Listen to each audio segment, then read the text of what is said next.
આજે હું લઈને આવી ગઈ છું તમારા માટે શ્રી માતેશ્વરી ફાસ્ટ ફૂડ.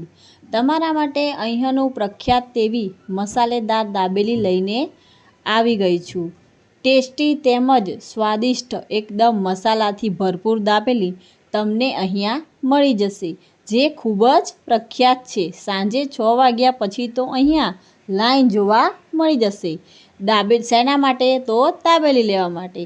એ ઉપરાંત અહીંયા આગળ વડોદરાનું પ્રખ્યાત એવું મસાલેદાર સેવ ઉસળ મળી જશે.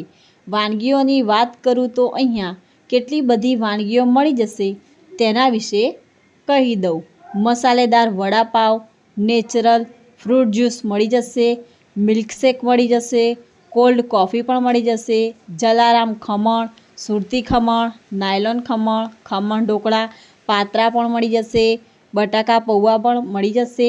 એ સિવાય અહીં મેગી અને પાસ્તા પણ મળી જશે. મસાલા પાવ પણ અહીંયા જ મળી જશે.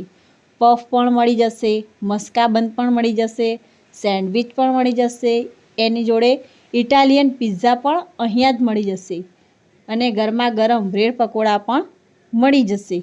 લાસ્ટમાં તમને અહીંયા મસાલા છાશ પણ મળી જશે.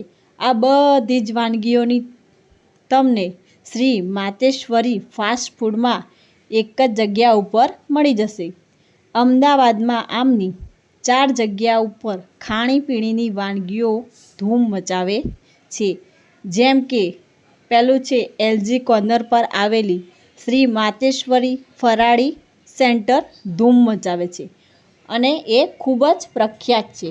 તેનાથી પણ જૂની એવી મણિનગર 4 રસ્તા ઉપરની શ્રી માતેશ્વરી ફરાળી ખીચડી, ફરાળી ભેળ, ફરાળી અલગ અલગ પ્રકારની વેફરોના નામથી ઓળખાય છે.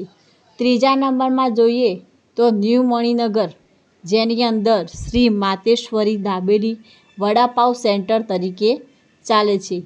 તેમની ચોથી બ્રાન્ચ અહીંયા છે, જે હું તમને વિડીયોમાં બતાવી દઈશ. શ્રી માતેશ્વરી ફાસ્ટફૂડ નામથી ઓળખાય છે, જે આટલી બધી વાનગીઓ અહીંયા તમને મળી જશે, જે દરેક બ્રાન્ચ ઉપર મણિનગર 4 રસ્તાવાળા તરીકે ઓળખાય છે.